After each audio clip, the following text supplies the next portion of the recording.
જૂનાગઢ પાસે ગિરનારના જે દાતાર જવાના 50મા પગથિયા ઉપર એક સિંહે હુમલો કર્યો અને એમાં દુર્ભાગ્યપૂર્ણ રીતે એક બાળકનું મૃત્યુ થયું. આ સંદર્ભે માનનીય મુખ્યમંત્રી શ્રી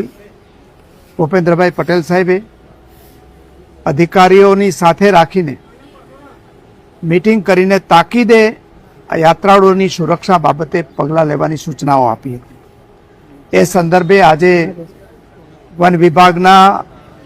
પ્રિન્સિપલ સેક્રેટરી અને head of the forest force સહિતના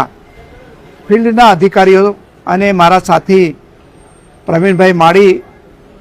એ અમે મીટિંગ કરીને અમુક નિર્ણયો જે લીધા છે એમાં જે આ દાતારના આખી સીડી વિસ્તાર છે એમાં 25 જેટલા નવા ટ્રેકરોની નિમણૂક કરીને સુરક્ષા વધારવાનું અને જે સંવેદનશીલ વિસ્તાર છે ત્યાં એક કાયમી ચેકપોસ્ટનું નિર્માણ કરવાનું અને આ યાત્રાળુઓ છે એ યાત્રાળુઓની અવરજવર બાબતે અને એની સંખ્યા બાબતે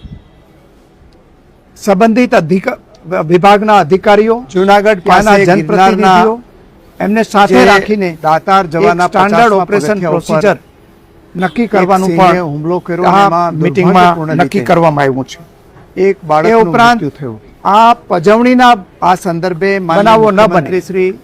મ્યુઝિક કે રાડારાડી ન થાય એ માટે અધિકારીઓની સાથે સીડીવાળો વિસ્તાર છે મીટિંગ કરીને કાયમી સાયરસ ઝોન તરીકે યાત્રાળુઓની ડિક્લેર કરવામાં આવશે લેવાની સૂચનાઓ આપી અને એ આજે સતત એના વન વિભાગના જે વન્ય પ્રાણીઓ પર નજર રાખવા માટે અને એક હેડ ઓફ ધી ફોરેસ્ટ ડ્રોનની પણ વ્યવસ્થા કરીને એનું મોનિટરિંગ કરવામાં આવશે અને મારા સાથી અને યાત્રાળુઓને પણ જાગૃત રહેવા માટે અમે જાગૃતિ અભિયાન પણ ચલાવવામાં આવશે અને કાયમી જે પ્રકારની સૂચનાઓ છે એમાં પણ એને નીચેથી મળી જાય જે એ દાતારના કાર્યવાહી કરવામાં આવશે. સીડી વિસ્તાર છે અને